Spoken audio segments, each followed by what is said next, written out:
Yau assalamu alaikum, kana buƙatar sabbin fina-finai na Indiya Hausa amma kuma baka san yadda za a yi ka same su ba.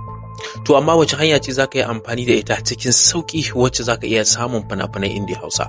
Wannan da kuke gani ita ce number mu da ita ce muke amfani da ita kan WhatsApp kaɗai.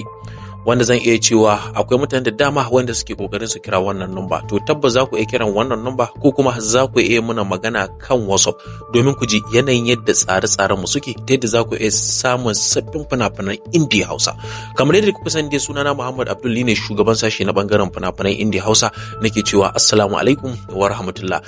Jama'a na zo muku da wannan group namu, wato group mu na VIP Indiya Hausa, wato group ne na musamman wanda za ku rika sauke sabbin fina-finan Indiya Hausa kama daga kamfanin Algaita, sannan kamfanin Yusuf Zamani Record da kuma kamfanin D-Love Record, sannan kuma da kamfanin wato Sultan Factory.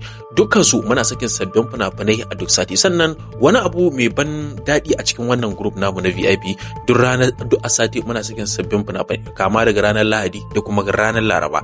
Dukkansu muna sakin sabbin fina-finai. Me kake jira ɗan uwa ko kuma me kike jira ƴar uwa? Za ku iya garzaya ku yi min magana ta wannan number nawa domin ku ji cikakken yadda tsare-tsaren namu suke, ta yadda za ku iya samun sabbin fina-finan Indiya Hausa.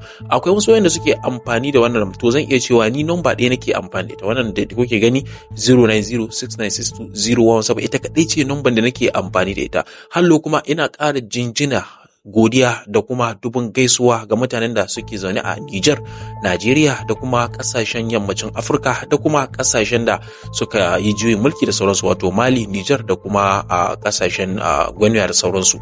Don haka kamar da kuka sani dai sunana Muhammad Abdul ne shugaban sashe na bangaren fina-finan Indiya Hausa, wanda zan iya cewa ina muku lale marhaban da zuwa wannan shafin nawa mai albarka. Ɗayan shafin nawa ne ya samu matsala wanda har ta kai YouTube suka goge shi, wanda nake muku albishir lale da wannan karon wato fim innan namu, wato fina-finan samun sabbin fina-finai.